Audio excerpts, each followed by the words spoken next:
Janet, I heard you gave birth yesterday. Bob told me. That's right, Susan. I'm sorry it took me so long to call. My water broke before my due date. I rushed to the hospital, and the birth was a bit of a mess. I don't mind that. I hear the baby is a girl. Yes, a girl. She's a healthy girl, just like Bob. Huh. How can you tell who she looks like? She's a newborn. Well, she really does look like him. Please, come and see her sometime. What? Who's going to see her? Oh no. Susan, aren't you happy about the birth of your grandchild? Because it's a girl, right? What's wrong with our baby being a girl? You're dumb, aren't you? Did you think I'd be unconditionally happy just because a grandchild was born? No, Janet, don't you have something to say to me? What is there to say? An apology. An apology. Huh? I'm sorry I gave birth to a girl. You should apologize to me, my husband and Bob. Why should I apologize? Boy or girl, they're your grandchildren. They're important members of your family. Family? Are you joking? What? I think you already know. The baby you've given birth to is our first grandchild. The first grandchild must be a boy. I've never heard that before. Listen, Janet. My family has been running a company for generations. The eldest son is supposed to take over. Bob is the eldest son. I need you, his wife, to give birth to a boy. But in this day and age, there are many female presidents. I don't think the eldest son has to be the president.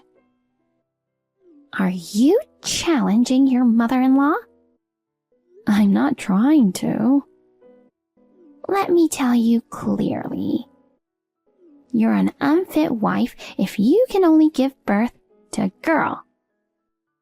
When you're discharged from hospital, I want you to go back to your parents' house. Don't ever cross our household again. Huh? Does that mean I should divorce Bob? That's right. No matter how much you want it, isn't that terrible? Well, your most important role as a wife is to give birth to a boy. If you can't fulfill your duties as a wife, you'll have to divorce. You're being too extreme. Janet, look at reality. You'll be 40 soon. Maybe you think you can have a boy next time. Even if you start trying for a baby now, it's probably impossible to have a second child. That doesn't mean... Well, it's just after the birth. We can talk about divorce when you get out of the hospital. Please, don't go ahead with the conversation on your own. I don't think even Bob would agree to this.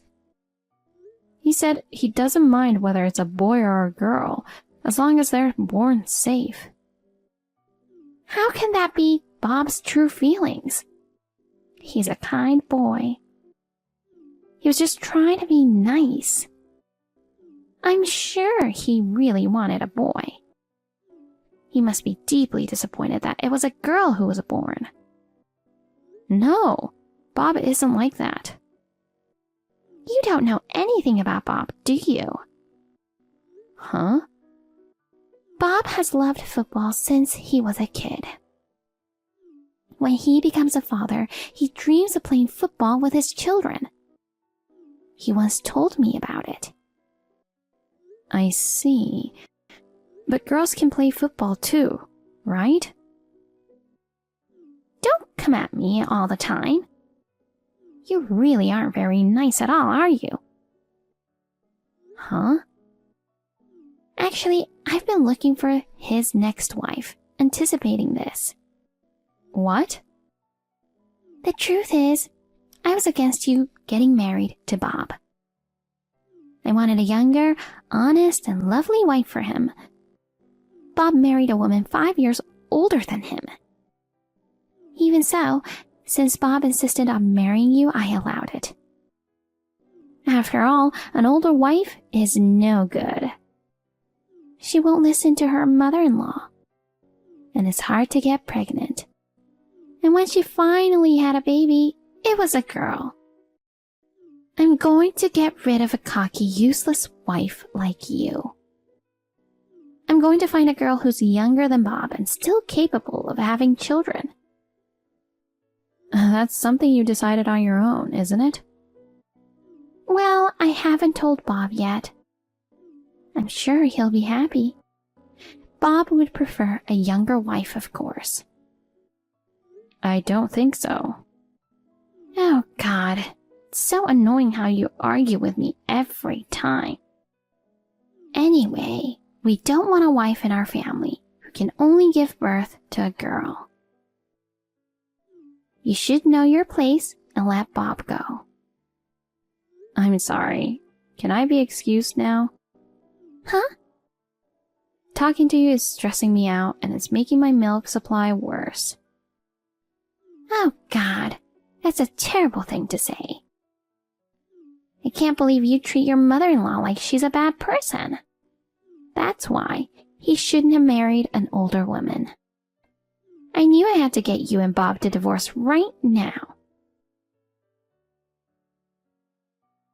Janet, how are you feeling? How's the baby?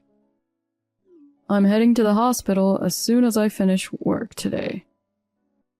Thanks, Bob. Me and the baby are fine, but... What's wrong? I got a text from Susan this morning. What could it be? Did she say something terrible to you? Yeah. What? I told her not to mess with you right after you gave birth. I thought I had warned her. I'm sorry for her always bothering you. What did she say this time? She told me to apologize. Huh? Why should you apologize? Because I gave birth to a girl instead of a boy, even though she's decided that her first grandchild will be a grandson, she said. No. I've never heard of a rule that says the first grandchild must be a boy. I can only give birth to a girl. I'm an unfit wife, so she also wants us to divorce. Divorce? You're the eldest son and will take over the company. She wants me to have a boy. She's looking for your next wife, too. What? What's that? She says it's better for you to have a younger wife. She said that Bob thinks so, too. Give me a break. I don't have the slightest intention of divorcing you. I don't even care about the gender of the baby. I see. Then I'm glad. Come on, there's no way I'm going to do what she wants. I knew that, but maybe it's because I'm mentally unstable after giving birth, but when Susan told me so strongly, I got really worried. But since you said it clearly in your own words, I felt relieved. Yeah, I'm going to protect you and our daughter as a husband and father from now on. I will never divorce for that reasons like Mom insists. Thank you, Bob. Speaking of which, you're leaving hospital next Tuesday, right? Yeah. Okay. We should be ready to welcome the baby home by then. Right, yeah. It's just... What? What's wrong? Susan told me to go to my parents' house after I'm discharged. To be honest, I don't want to see her for a while, until I'm feeling better. I thought maybe I shouldn't go home until I'm feeling better. You're right. Mom even asked for a divorce. It's like she wanted a male grandchild so badly. I'm really worried about what she might do to our kid. Right. Well, I'll talk to Dad about it. I'd appreciate that. But I wonder if your father would be disappointed that his grandchild is a girl. I don't think so. Unlike her, Dad doesn't seem to be obsessed with the gender of his grandchildren. As for my mother's snubbing of you, it seems to bother him a lot. I'm sure he'd be happy to talk to me about it. Okay. I'll stop by the hospital in the evening. Okay, I'll wait for you. Janet, I heard that today's the day you're discharged from hospital. Yes, it is. I'm telling you, you don't have to come back to our house. What do you mean? Oh, I told you before, didn't I? You and Bob are getting a divorce. I've sent all your stuff to your parents' house. Oh, to my parents' house? That's right. Bob is getting a new wife now. We can't keep his ex-wife's stuff forever, can we? Huh? So I should just go back to my parents' house? Yes, you can. Yes. But as you'd expect, I'd feel sorry for you if I kicked you out for free. I'll pay you alimony. Huh? Alimony? How about $150,000? Huh? That much?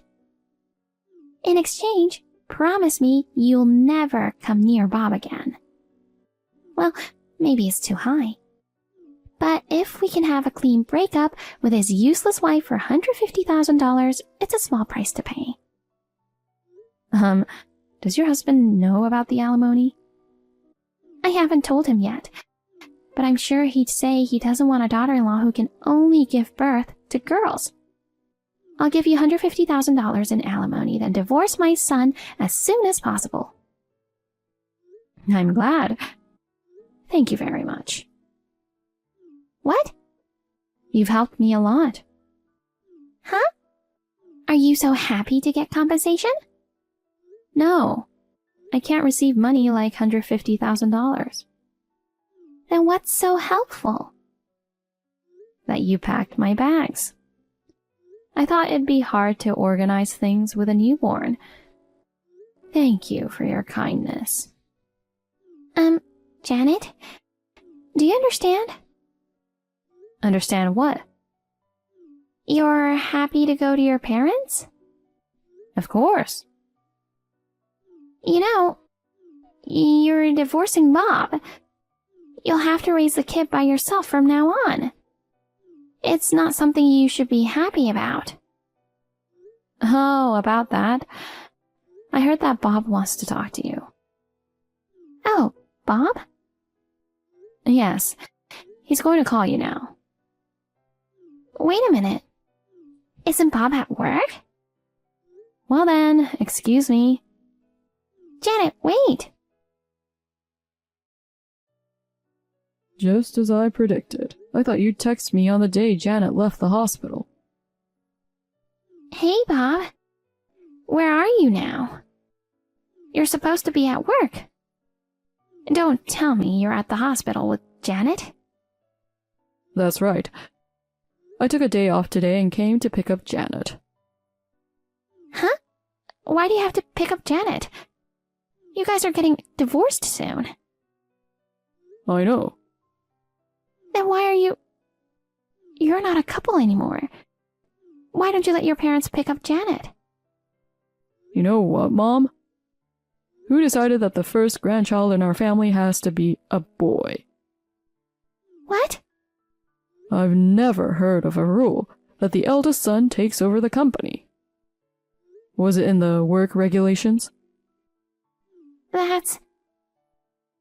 It's all something you came up with on your own, isn't it? Well, you must be disappointed that Janet gave birth to a girl, right? If the eldest son didn't have a son and didn't have an heir, and the company would go out of business. I don't care about gender at all. Dad doesn't think the next president of the company has to be the eldest son. That's a lie. In fact, you're supposed to succeed your father as the next president. Then who will be the next president after you? Your eldest son must be the next president. About that, I've decided not to be the president. What? I'm going to work for Dad's company, but it doesn't mean I'm still going to be the president.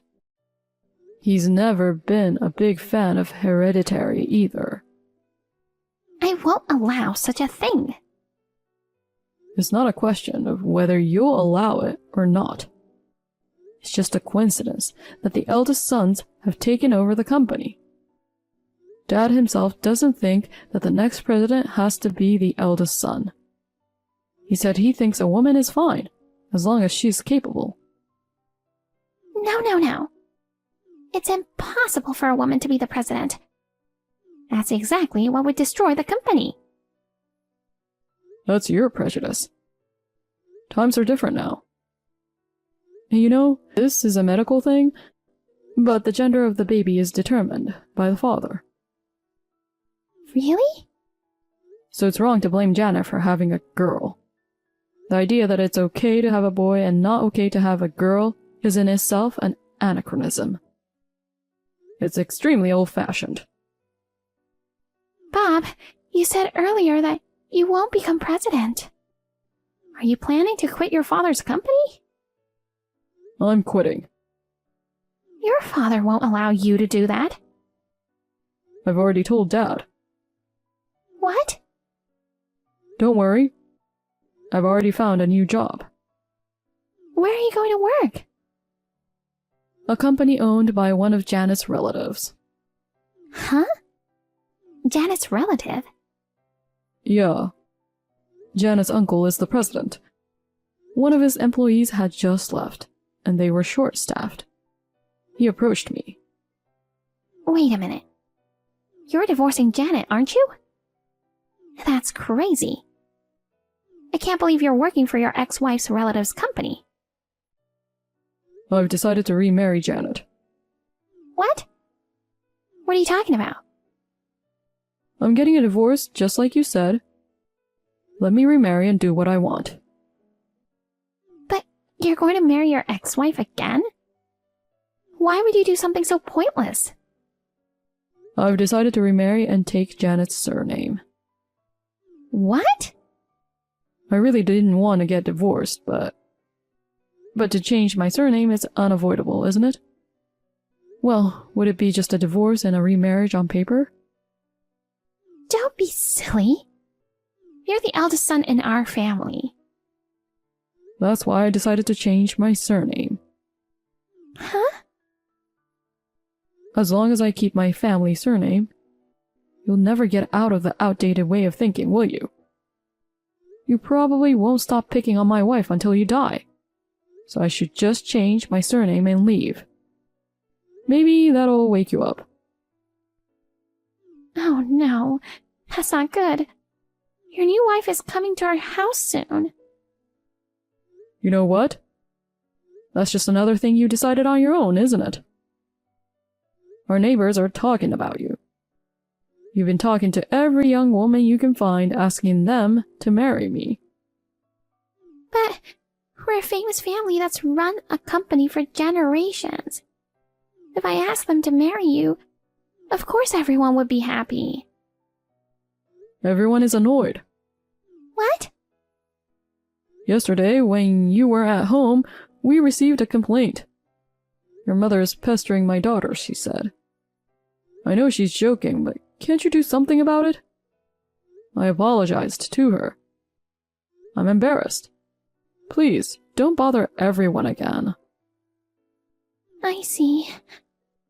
I thought they were just being reserved. Well, I'm taking Janet and my little girl to the place we're moving to. Moving? I thought she was going back to her parents' house. She thought about going back to her hometown, but decided not to. Janet's mother works too, so she's busy. She'll just pick up her stuff, but she won't live with her parents. Then tell me where your new home is. I won't. Why not? It's my job to protect my wife and kids from danger. What's that? Are you saying I'd harm Janet or my grandchild? You've been badgering Janet a lot in the past. Just to be safe, I'll keep her away from you. Why don't you let me see my grandchild at least once? How can you say that? When my daughter was born, you didn't come to see her because she's a girl. Wait, I don't want the $150,000 in alimony you said you'd pay Janet. what? You were going to borrow money to pay it without telling Dad, weren't you? Janet doesn't seem to have any intention of accepting it from the start either. Well then, goodbye. Bob, wait! I didn't have any contact with my mother-in-law after that. According to my husband, she divorced my father-in-law and now lives alone. My father-in-law had always had a problem with my mother-in-law's insane behavior. She tried to get Bob to divorce me because I gave birth to a girl. She also tried to get Bob to remarry with a neighbor's daughter without permission and did other crazy things. Finally, he gave up on her. Now, my mother-in-law has reflected on her own behavior, and she's trying to get my father-in-law to get back together with her. My father-in-law is very angry and has no intention of forgiving her. My mother-in-law will probably spend the rest of her life alone.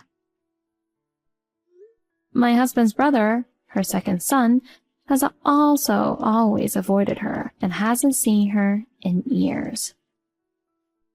As for me, I live happily with my husband and my daughter. I'm having a hard time raising her because I'm a first-time mother. My father-in-law sometimes comes to visit me and takes care of her. I am very grateful for that.